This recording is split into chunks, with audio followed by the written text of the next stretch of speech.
When considering the reality of Noah's Ark, you've probably heard some of the skeptical questions. Like, how did Noah and his small family find and trap the animals? Then how did they transport them and house them all back on the ark? Because aren't there hundreds of millions of animal species existing on the earth? Or maybe you've heard the question, how could Noah have traveled all the way down to Australia to catch 2 koalas, then across to North America to trap 2 grizzly bears, and then down to frozen Antarctica to fetch 2 penguins? Though these questions are common, here is the problem. The scenario described is entirely false, and it's based on misrepresentations of both the scientific and the biblical records. For some, the presentation of this scenario is an attempt to cast an air of ridiculousness on the biblical account by placing the huge burden on Noah to travel the world, to trap and transport millions upon millions of animals back to the ark. In studying the reality of the ark and its animals, we have to first base our understanding on the Bible's account. And of every living thing of all flesh you shall bring 2 of every sort into the ark, to keep them alive with you.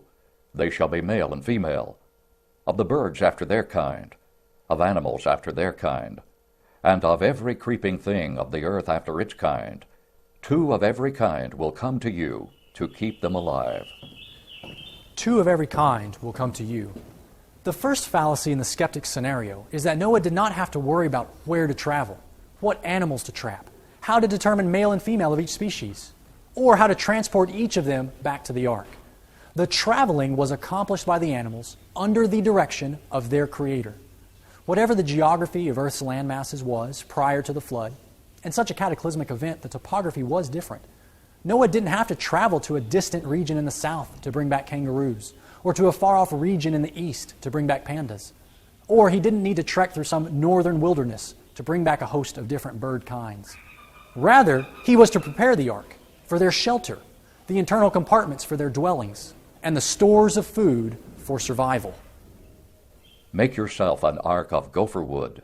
Make rooms in the ark, and cover it inside and outside with pitch. And you shall take for yourself of all food that is eaten, and you shall gather it to yourself, and it shall be food for you and for them. The second fallacy in the skeptic's argument involves the enormous misrepresentation of the number of animals that Noah would have needed to take. While some skeptics have stated that there were hundreds of millions of species that existed, others have gone so far as to say that the fossil record documents 500 million species or more. Both of these numbers are absolutely false and demonstrate both a misrepresentation of solid scientific data and a misunderstanding of the biblical time frame. The biblical history leading back to Noah's life did not take place over hundreds of thousands or even millions of years ago, but only a few thousand years. And scientific studies of animal life do not document hundreds of millions of animal species, either existing or extinct. These wild extrapolations for the number of animals on Noah's Ark are derived from the assumptions of Darwinian evolution and the needed yet missing millions of transitional animal species. Even the seemingly lower figures, ranging from 3 to 10 million species, are substantially inflated beyond currently observed and cataloged species, which only number in the range of 1 to 2 million. Yet for numerous reasons that we will discuss, the number of different animal species on the ark is nowhere near hundreds of thousands, let alone millions. But let's take a moment and allow the Bible to set the boundaries for our discussion concerning the animals on the ark. Prior to the flood, God conveyed to Noah very succinctly and definitely the scope of his plan to bring a global flood on the earth, and that the ark would be a barge of salvation for both Noah's family and constituents of the animal world. And behold, I myself am bringing floodwaters on the earth, to destroy from under heaven all flesh, in which is the breath of life. Everything that is on the earth shall die. God's plan for the floodwaters was to destroy the pervasive wickedness that had consumed humanity, and in so doing also all flesh in which is the breath of life, such as birds, beasts, and creeping things.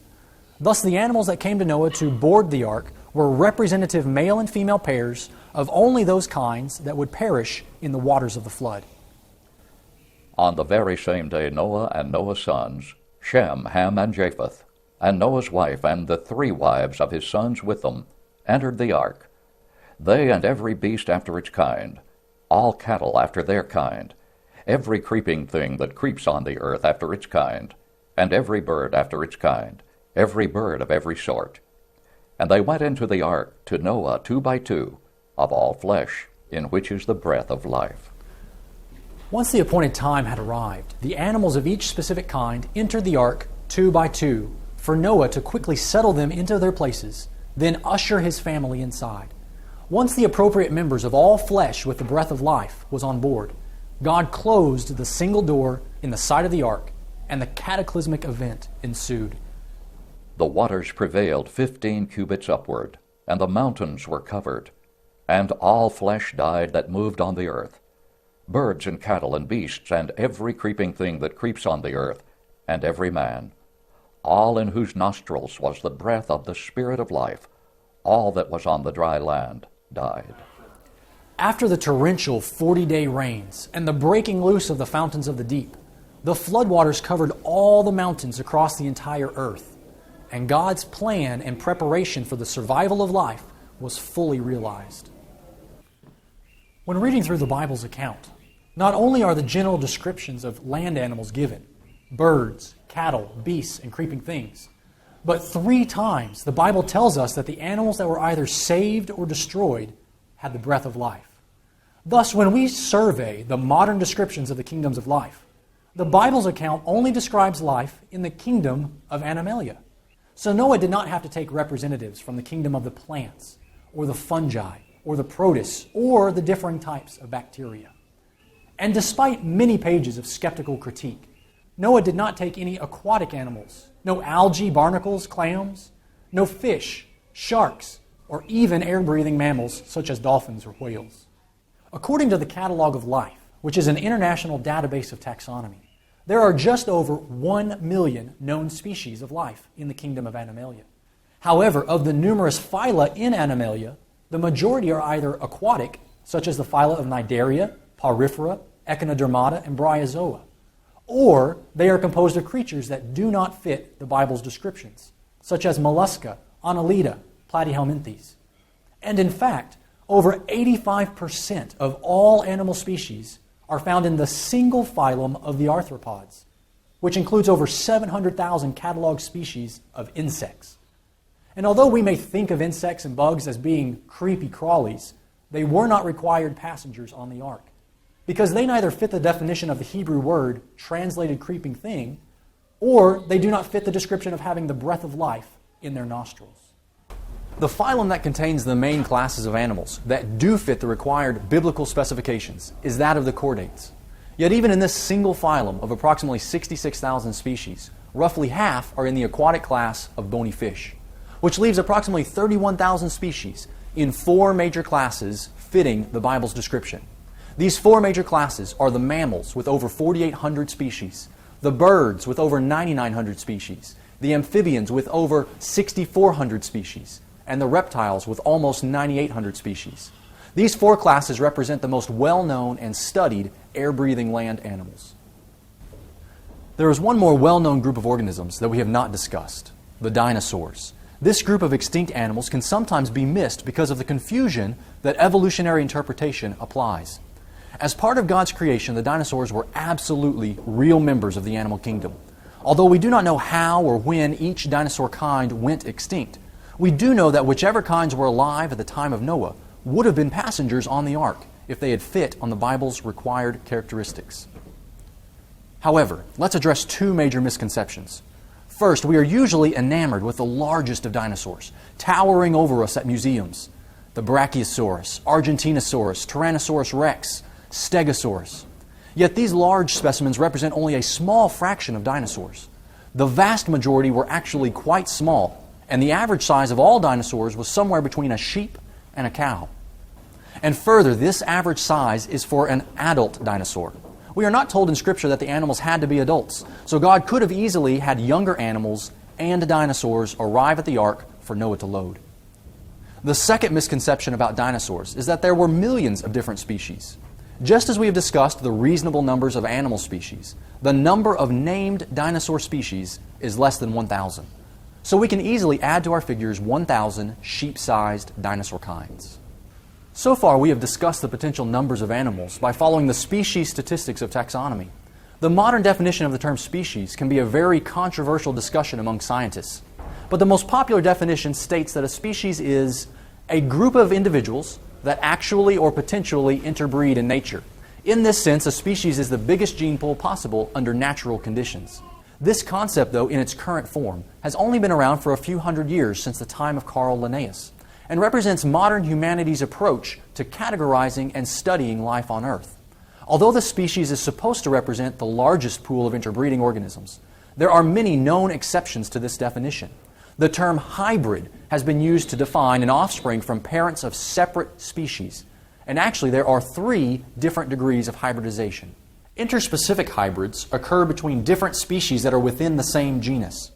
Examples of this include the canine genus, where distinct species of domesticated dogs, coyotes, wolves, and jackals have been known to interbreed. There have similarly been hybrids in the genus of bears, including grizzly polar bear hybrids, seen both in the wild and captivity. Additional examples of interspecific hybrids abound between species of felines, species of geese, species of woodpeckers, gulls, finches, chickens, crocodiles, and many, many more. The second degree of hybrids that we see are intergeneric hybrids, which occur between different species that are also from different genera. Examples of this type of hybrid include members of the bovine family, specifically the interbreeding between the Bos genus, which includes yaks and domesticated cattle, with the bison genus, which includes the American and European bison. Cattle-bison hybrids have been observed naturally since the mid-1700s in the United States, and intentional crosses, such as the beefalo, have existed since the mid-1800s. Another example of the intergeneric hybrid includes various members of the duck family, specifically the interbreeding between single species containing the mallard, the bald-pate, the redhead, and the wood duck. Other examples of this type include members of hummingbirds, warblers, swallows, and felines like the caracal and serval. Although rare, the final degree of hybrids are the interfamilial hybrids, which occur between different species that are not only in different genera but also in different taxonomic families. Examples of this form of hybrid exist between guinea fowl and peafowl families, between pheasant and grouse families, between the families of ducks and geese, and between the families of sparrows and finches. The important aspect to recognize concerning all of these hybrids is that even though scientists may have cataloged animals into distinct species, which in many ways is valuable, the classification still represents only a theoretical boundary that man has assigned, especially when it applies to potential interbreeding. What this means for our discussion of the animals on the ark is that the numbers of defined species we've mentioned are really upper limits, since numerous species may have been represented by a single common pair, rather than a pair from every species.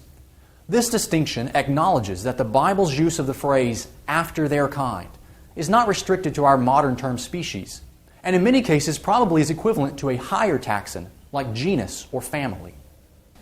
For our discussion, though, we will simply use the species counts as an overestimate of the total number of animals on the ark. In addition to the common 2 of each kind, God further elaborated that each of the clean animals, Noah would take 7 of each kind on board. Though further identification of clean versus unclean is not given in the context of the flood account, the law of Moses has lengthy discussions of the qualifications of clean animal kinds. Using these as a guide, the numbers of clean animal kinds was quite restricted, so we can easily account for the additional clean animals by simply rounding our numbers up. So all in all, here are the total numbers of individual animals. 12,000 mammals, 20,000 birds, 20,000 reptiles, and 13,000 amphibians. Before loading these 65,000 individual creatures on the ark, we need to address a couple of final but key issues. First, to conveniently account for the diversity in animal kinds and sizes, we need to utilize a reasonable average or common representative animal size for each class. This can be done fairly easily using results from some scientific surveys of animal sizes. If we look at the mammals, we might think about the large creatures, like elephants, hippos, or horses. But the biological surveys have found that the most common mass of an adult mammal is less than 10 pounds, which might sound small, except when we consider that approximately 40% of all mammal species are in the rodent order. An important point to mention here is that there was no requirement for taking the oldest or largest, or even having to take adults. Adolescents or juveniles would have been suitable in most cases. Similarly for amphibians, with approximately 85% of all species being in the frogs and toads order, the most common adult mass of approximately 1/4 of a pound is reasonable. Likewise, there are only a few larger reptiles, like the Komodo dragon or crocodile, so the most common mass is also approximately 1/4 of a pound. And finally, for the birds, their most common mass is less than 1/10 of a pound. What this means is that for convenience, we will approximate all of the mammal individuals on board the Ark to be the size of a juvenile sheep, well overestimating the less than 10-pound size. And for all the numbers of birds, amphibians, and reptiles, we can approximate them to be the size of a medium-sized chicken. Again, an overestimate. The second key question to consider is, what were the animal accommodations necessary? How tightly arranged were the animals? The Bible tells us that Noah was to make rooms for the animals and to prepare stores of food, but exact dimensions for the various compartments, pens, corrals, or cages are not given.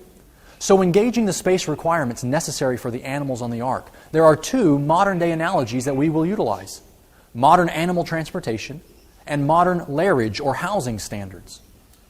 It is important to first notice that neither of these two comparisons really fit the Ark situation. The Ark was not a short-term trip from point A to point B, like transporting cattle from pasture to market. Neither was the Ark a long-term environment, like a zoo or research facility. The Ark was a survival barge, which carried precious cargo above the flood's waters for a limited time duration. Thus, looking at modern standards for both transportation and housing simply provides a nice lower and upper limit for the space requirements. So how much space would the animals have occupied? As we have seen, the Ark is an immense vessel with a total of over 100,000 square feet of deck space. In terms relating to transportation, the Ark's size was equivalent to the volume of 527 railroad boxcars. When we consider the transportation of animals, the recommended densities for travel have been fairly consistent from as far back as the 1920s in the railroad industry through the trucking industry of today. Using published recommended capacities, a common dual-deck boxcar could transport 240 mid-sized sheep. If we assume 12,000 individual mammals represented by sheep, then they would all fit within 50 boxcars. For our smaller animal kinds, a poultry boxcar that contains numerous levels of stacked cages could carry approximately 3,000 medium-sized chickens. If we assume a combined total of 53,000 individual birds, amphibians, and reptiles, then they would all occupy less than 18 boxcars. Thus, using the relative sizes and numbers of known species and the modern transportation standards, the Ark's animals would only occupy approximately 13% of the total volume, or 68 boxcars, leaving an incredible 87%, or 459 boxcars for food, water, and additional living space. Now, we acknowledge that these percentages are based on relatively short-term arrangements found in railways or trucking, but they also match many seafaring livestock carriers that transfer cattle across large oceans from Australia to the Middle East or from South America to Europe. However, for long-term standards of animal housing, we can utilize the work of Professor Temple Grandin and other animal science experts for the recommendations of animal storage in research facilities. Using the recommended floor space allotments, a mid-sized sheep should have around 5 square feet of space. Thus, the 12,000 mammals would require approximately 60,000 square feet. The remaining 53,000 birds, amphibians, and reptiles that we are approximating as the size of a chicken would occupy 26,000 square feet at the recommended half a square foot allotment. These numbers result in approximately 85% of the Ark's deck space being utilized for the animals. With each deck having roughly a height of 12 to 15 feet, stacked cages for the birds, amphibians, and reptiles, and many small mammals would have been easily managed and would greatly reduce the overall deck space needed and make caring for the animals even more efficient. If the pens and cages for at least the birds, amphibians, and reptiles were stacked only too high, the deck space required would drop by 13,000 square feet, which is quite a substantial amount. Thus, using the modern animal housing standards, the Ark's animals would occupy between 70 and 85% of the total deck space, which is 15 to 18 basketball courts, and would leave 15 to 30% for food, water, and living facilities, or between 3 to 6 basketball courts. Of course, even at the minimum of 15% for storage and living, that would mean 15% of the Ark's volume, since the food stores could easily be stacked into grain bins, barrels, cupboards, water tanks, etc. So 15% of the total volume would be equivalent to 250,000 cubic feet, which is over 79 boxcars, or 2.5 Olympic-sized swimming pools. I know that we have discussed lots of numbers, sizes, and volumes, so let's summarize it. Considering an overestimate of 65,000 animals on the ark, we can easily fit all of the animals on board with room to spare. The reality of the ark's animal accommodations would be somewhere between the short-term transportation comparison at the 15% and the long-term housing comparison at the 85%. If we split the difference between these two scenarios, then a more accurate percentage for the animal space required would be 50% of the total ark. So a good estimate would be that half of the ark would be taken up by animal corrals, cages, and pens, while the other half of the ark would be living areas for Noah and his family, and storage for food, water, and other essentials. Now our goal has been to focus on the Bible's account in order to understand the reality of Noah's ark and to dispel all of the exaggerations and misconceptions. As we have seen, many of the criticisms of Noah and the ark have no foundation, since they have ignored what the Bible has actually outlined. God's instructions for Noah clearly outlined the specific kinds of animals that would be on the ark, and that God would bring them to Noah. Despite skeptics who claim that millions or hundreds of millions of animals were required on the ark, both the biblical record and the scientific data firmly reject such a notion. The ark was an immense vessel with a capacity perfectly suited for the precious cargo it would carry. Throughout the entire account, it is important for us to recognize God's role. While there were many physical duties that Noah was tasked with accomplishing, and the Bible tells us that Noah did all the Lord commanded him, God also outlined His role in the impending flood. Since God chose the ark as the mode of saving life, and God conveyed the original building instructions to His chosen builder Noah, and God was responsible for bringing the appropriate animals at the appointed time, then we can clearly see that the ark's structure was sound. Its seaworthiness was beyond compare. Its capacity to accommodate the passengers and cargo was absolutely sufficient. And while Noah and his family woke up each day for over a year on their floating home to live, eat, and work, the Bible tells us that God's providential role continued and that He remembered Noah and every living thing and all the animals that were with him on the ark.